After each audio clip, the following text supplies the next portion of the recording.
Just call him the first one out of the gate. 2016 favorite and former Florida Governor Jeb Bush making it all official, well, sort of.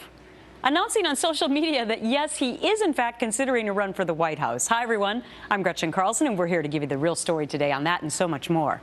So the brother and son of two former presidents stirring things up ahead of 2016 after publishing this post on his Facebook page, quote, on this story. Not quite. Okay. I'm torn.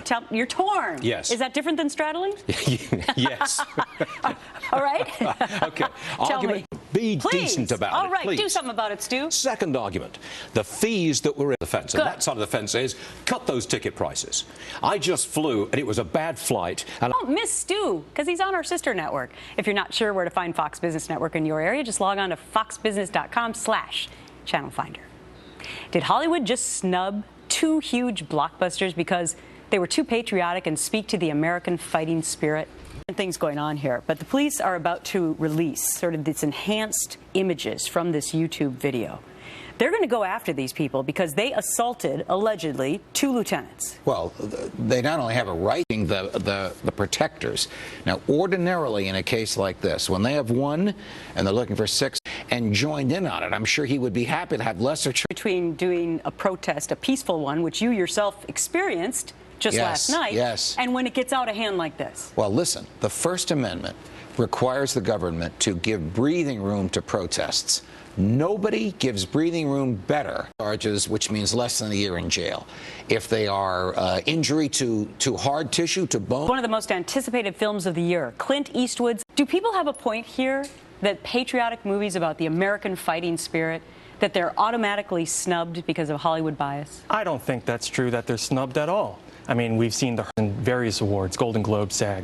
Well, it's interesting because a lot of critics do believe, though, that Bradley Cooper, who plays Chris Kyle in American Sniper, and I have to say that I just watched this film, does an amazing job. You actually... Clint Eastwood's pro-American film. I just think that it's just a tough year for male. Breaking news in that massive manhunt in Pennsylvania, what we are now hearing about the suspect behind that shooting spree that left 6 people dead. Police arresting dozens of demonstrators in Oakland, California, protesters blocking roads and chaining the doors to police headquarters. They were protesting decisions to exonerate white police officers who killed unarmed black men in Ferguson and New York. International tensions between the U.S. and Russia extending now into outer space. Moscow now considering plans to build its own space station, casting doubt over the future of the International Space Station.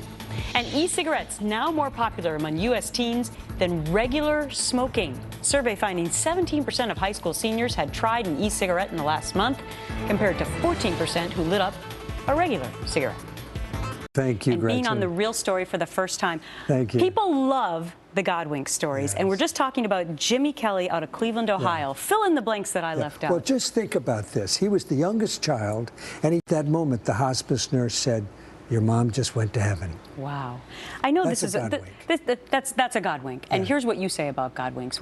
We told you that men who prefer spicier food typically have higher testosterone levels, according to a new study, which also suggests they have more competitive traits. So we asked, what's your favorite spicy food? Gotta get them in quick. Charles tweeting, I like taking a spicy salsa, mix it in with some scrambled. Thanks for being part of The Real Story. I'm Gretchen, your chef.